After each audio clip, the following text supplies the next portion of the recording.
Namaskar and good evening, ladies and gentlemen.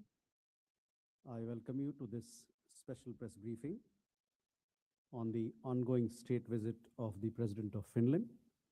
For this special press briefing, we have with us Secretary West, Sri Sivi George, and he's assisted in this press briefing by our Ambassador to Finland, Sri Hemant Kotalwar, as also Additional Secretary, North Europe in the Ministry of External Affairs, Srimati Pooja Kapoor. With that, I invite Secretary West to make his opening remarks, after which we'll take questions from the floor. Sir, over to you. Thank you, Randhir. Good evening to everyone. As you are aware, at the invitation of Honorable Prime Minister Sri Narendra Modi ji, the President of the Republic of Finland, His Excellency Dr. Alexander Stubb, is on a state visit to India from 4 to 7 March this year. This is his first visit to India in his present capacity. The President is accompanied by a high-level ministerial and official delegation, as well as a sizable business delegation. This reflects the importance that both sides attach to trade, business, and investment as key pillars of the bilateral relationship. He joined our Honorable Prime Minister at the inaugural session of the 11th Raisina Dialogue 2026 in New Delhi as the chief guest, and also delivered the keynote address a little while ago. President Stubb's visit comes close to the heels of the Finnish Prime Minister, His Excellency Mr. Petteri Orpo's visit to New Delhi for the AI Impact Summit in February this year. Prime Minister Orpo had also met our Prime Minister on the margins of the summit. The India-Nordic Summit has also provided an opportunity to the leaders of both the countries to remain engaged. Our Prime Ministers met in 2018 and 2022 on the margins of the first and second India-Nordic Summit in Stockholm and Copenhagen, respectively. President Stubb and Prime Minister Modi have remained in close, constant touch last year. The two leaders met on the margins of the G20 Leaders Summit in Johannesburg in October 2025. They also spoke telephonically at least on 2 occasions last year. During their meetings today, Prime Minister Modi and President Stubb have elevated India-Finland bilateral relationship to a strategic partnership in digitalization and sustainability. President Stubb arrived in New Delhi on 4th March and was accorded a ceremonial guard reception at the airport. Today, he met Rashtrapati ji at the Rashtrapati Bhavan. Prime Minister Modi and President Stubb held wide-ranging discussions at Hyderabad House in restricted as well as delegation-level formats. They covered all aspects of bilateral relationship as well as regional and global developments of mutual interest.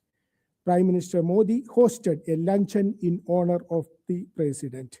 Our Honorable Vice President and External Affairs Minister also called on President Stubb today. On 6 March, he will travel to Mumbai, where he will meet Honorable Chief Minister of Maharashtra, interact with the business leaders, and participate in India-Finland business event. He will also address the students at the University of Mumbai. India and Finland enjoy warm and friendly relationship. Over the decades, our relationship has evolved into a forward-looking, innovation and technology-driven partnership. Finnish companies have strong presence in India in areas such as telecommunications, digital solutions, clean energy, and smart manufacturing. Bilateral trade in goods and services is close to $3 billion. Trade and investment are expected to expand further with the coming in force of the India-EU Free Trade Agreement. In this respect, we have also agreed to double the trade by 2030. As you know, digitalization is an important aspect of our bilateral relationship. Finland's advanced capabilities in digital innovation align well with India's digital transformation initiatives. In this regard, The two sides have established a cross-sectoral joint working group on digitalization to advance cooperation in new and emerging technologies such as 5G and 6G, quantum communications, high performance and quantum computing, artificial intelligence, etc. A joint task force, 6G, has also been created to further expand the collaboration in this emerging field. At the same time, Finland's globally recognized expertise in clean technologies, renewable energy, and sustainable urban solutions makes it a natural partner for India. India and Finland will also be co-hosting the World Circular Economy Forum in India later this year. During the visit, both sides have reviewed and renewed the MOU on environmental cooperation to further the collaboration on sustainability and circular economy, including bioenergy and waste-to-energy solutions, power storage, green hydrogen, as well as wind, solar, and small hydropower. Science, technology, and innovation are key pillars of India-Finland cooperation. The two sides have agreed for joint research goals under implementation arrangement between Department of Science and Technology of India and Business Finland. It would advance research collaboration in areas such as renewable energy, smart cities, hydrogen technologies, waste management, electric vehicles, carbon capture, 5G, 6G, AI, microelectronics, and power electronics, etc. The two sides have also signed an MOU on migration and mobility partnership. It is expected to facilitate mobility of talent, including professionals, students, entrepreneurs, researchers, and academics. It also expected to provide enhanced access for Indian students, including internships and post-study employment opportunities. Considering the importance of cooperation in consular matters, the two sides have agreed to commence negotiations on extradition treaty and mutual legal assistance treaty and establish a consular dialogue between the respective foreign ministries. Both sides are also committed to promoting free, open, peaceful, and prosperous Indo-Pacific in accordance with the international law, including UNCLOS. In this regard, Finland have expressed interest to join the Indo-Pacific Oceans Initiative, which is welcomed by India. We also agreed to have cooperation in the Arctic-related areas. Finnish reiterated its support to India's fight against terrorism, including cross-border terrorism. To conclude, this visit of President Stubb, coming soon after the India-EU summit, during which we announced the conclusion of the India-EU FTA, underscores the strong momentum in bilateral as well as India-EU relations. It reflects our strong commitment to both our partnership with the European Union and as a whole, and deeper bilateral engagement with its member states. In this context, Finland is a valued partner with whom we aim to expand cooperation in key sectors of mutual interest. The visit focused on 3 T's: trade, technology, and talent. Trade anchors our economic partnership. Technology advances collaboration in digitalization and sustainability, and talent connects our societies through mobility. These priorities align with our Prime Minister's vision of Vikasit Bharat 2047, with Finland's strengths in innovation, sustainability, and education, making it a natural partner for India. This has been a very substantive and productive visit. The discussions have helped set clear directions for India-Finland cooperation in the near and medium term. I'll stop here. We would be very happy to take questions. Thank you. Floor is open. Akhilesh. Sir, I'm Akhilesh Suman from Doordarshan News. Finland is also an Arctic country. So did we talk anything about how we are going to cooperate on Arctic issues? Siddhant. And from beyond, so how much there was a conversation on the war in West Asia? We saw the Prime Minister making his remarks. If you can perhaps elaborate on that. Keshav? Thank you, sir. Keshav Padmanabhan from the print. I just went through the joint statement, and of the 46 paragraphs, there's not one mention of the situation in West Asia. So I just want to echo the question on what were the international issues that were discussed, and with specific reference to the conflict, as my colleague Siddhant earlier asked, what did the two leaders sort of discuss, and was there any outcome or an understanding between them on how the situation has to be resolved? Thank you. Please, Abhishek. Abhimanyu, Abhimanyu, from CNBC TV 18. Sir, my question is that were supply chains discussed as far as strengthening of supply chains is concerned, as my two colleagues earlier also asked about the current disruptions which are taking place in West Asia. Any disruption of supply chains or any mitigation measures which have been discussed? Ayanksha, you have a question? So this is Ayanksha Mitra. So is it possible to elaborate the last T from the three Ts, the talent? And if it's possible, India, I mean, is a base of over 800 million cell phone bases, which, I mean, the Finnish companies, one of the Finnish mobile manufacturer marbled the technology. So is there any discussions on Indian players making cell phones, high-tech cell phones? Thank you.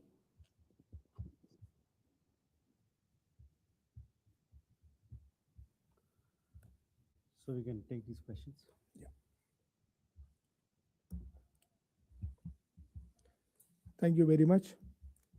On the question on Arctic, if you look at the joint statement, you will see that there is a full paragraph on the cooperation in the Arctic related. Both sides reaffirmed their commitment to further strengthening cooperation and dialogue on Arctic matters, including through joint research initiatives, academic exchanges, and capacity building programs. They took note of the first India-Finland Arctic dialogue, which was held in Finland, the Himalayan and Arctic ecosystems. That was the name of the dialogue which was held in Finland, which brought together parliamentarians, government officials, academics, and experts to deliberate on strategies and pathways for deepening collaboration on Arctic matters. Both leaders also underscored the importance of advancing cooperation in the structures of the Arctic Council within the broader framework of India-Nordic Summit, which would be held later this year. So cooperation and dialogue on Arctic matters was an important element of the discussions held, and it is covered in the joint statement. Moving on to the question related to West Asia and the other conflict situation. Of course, both the leaders discussed issues of interest to both India and Finland and Europe. The current evolving situation in West Asia was discussed by the leaders. As far as we are concerned, our spokesperson has already issued a couple of statements on the current situation in West Asia. I would refer you to look at those statements. We have also expressed our deep concern and called for restraint and de-escalation. On the other conflict situation is, of course, related to the developments in Ukraine conflict was also discussed. Again, on that, you are aware of the India's position, which has been articulated well by our leadership on several occasions.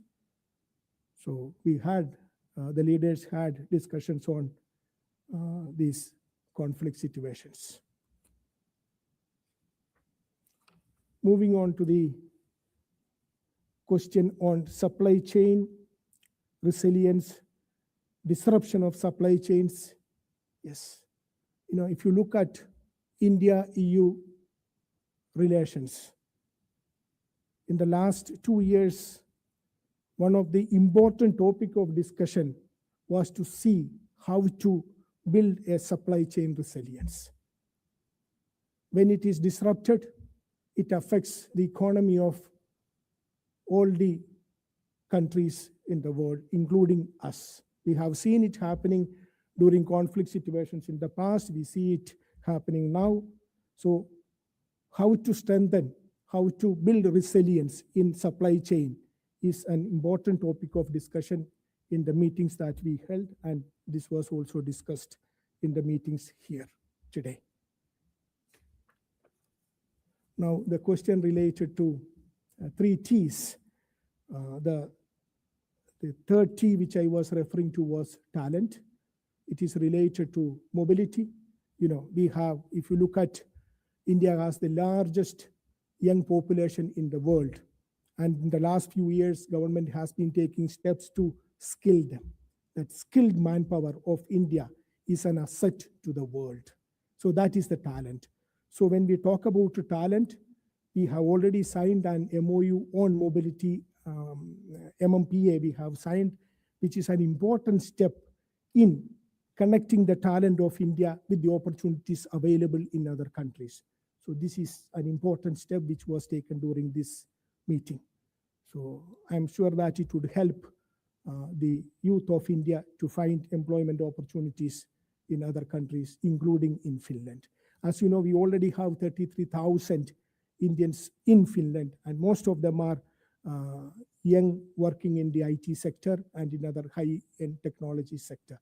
So this is further, this opportunity will be, there will be further opportunities with this MMPA which we have signed today. On the telecommunication side, you want to say something? There was a, yeah. The ambassador will respond. Yeah, on the question of mobile phone that you mentioned, so of course the Finnish company Nokia is very well known in India, but as you are aware,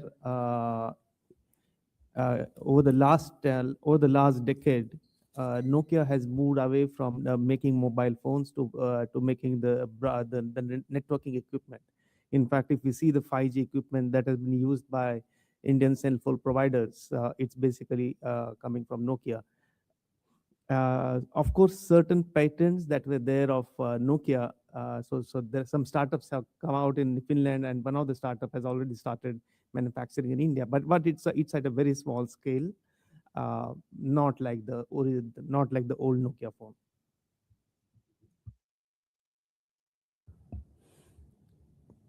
We still have questions, so we'll go here first. Uma. मेरा question थोड़ा अलग हटकर है, क्योंकि Finland जो है वो happiness index में पिछले 7-8 सालों से नंबर 1 पे चल रहा है. तो क्या वर्क लाइफ बैलेंस, जो कि आप लोगों का भी आजकल ठीक नहीं चल रहा, तो वर्क लाइफ बैलेंस और कैसे हैप्पीनेस इंडेक्स में हम अपने देश को ऊपर लेके आए, इस मुद्दे पे कोई बातचीत हुई? Kadambini Sharma, independent journalist. Sir, while having this conversation about reforms in the UN, was there any change in required parameters or understanding, given that UNSC members, 2 members, have undermined the UN like never before? Okay. Keshav, you have a question? Clarification to my Please. question. So thank you again for this. I just had a clarification. I just wanted to understand why, how in the joint statement no mention of West Asia when the conflict is ongoing is made, when there is a clear reference to the war in Ukraine. So was there a reason why West Asia was left out of the statement, sir? Thank you. Sir, mine is also a small clarification on whether essential imports of oil, gas, and many other commodities, whether that issue was also discussed for both the economies and also for both India as well as the EU.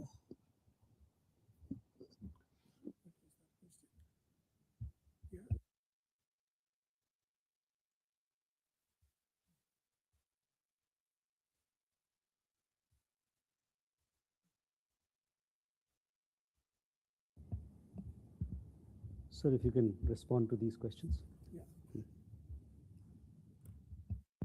Again, thank you very much. Yes, you are right. absolutely right. Finland has been on the top in the happiest country index, life, work balance, etc., etc. There are several factors. In fact, this was also referred to by the president in his address today at the Raisina, correct? Yes. And also in his press statement. But he also said one more thing. He said that India in optimism index, India is the top country. His experience having visited India and having watched India, India is a country where people think that tomorrow would be a better day for us, for each one of us. That is where, I'm adding to that. That is where our vision comes. We are a country which has a vision. 2047, Vikasit Bharat. We are in that Amrit Kal journey. That is the vision. So I could see that when happiest index and optimism index, there is a very clear convergence. And when we work with Finland closely, I think we would be able to develop India into also as a happiest country. Thank you. Let me move to next question on UNSC, yes, very important question. Of course, reform of UN and United Nations and other international institutions have always been a priority for India. And the president in his address and also in his meetings highlighted the importance of having India to become a permanent member of the UN Security Council. On your question about UN getting undermined, it is very important that the reform of the UN takes place. UN, unfortunately, is stuck in the past. The reality, the geopolitical reality, geoeconomic reality of today is not getting reflected in the United Nations. So there is an understanding, there is a growing understanding among all the countries. There is need for UN Security Council reforms, UN reforms, and also reform of other international institutions. Have we reached there? No, we haven't reached there at all. So there is a long way to go, but the support for the reforms is growing. And today the president has again reiterated his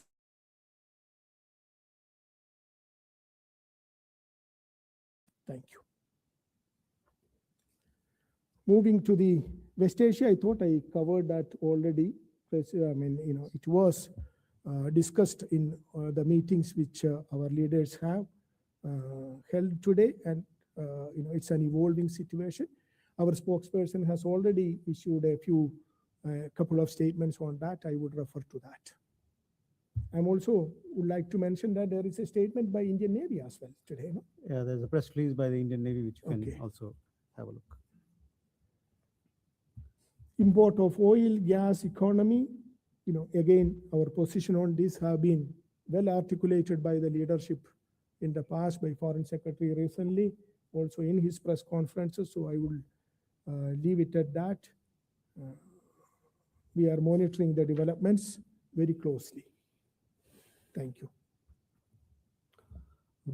With that, ladies and gentlemen, thank you for your presence. We come to the close of this press briefing. Thank you.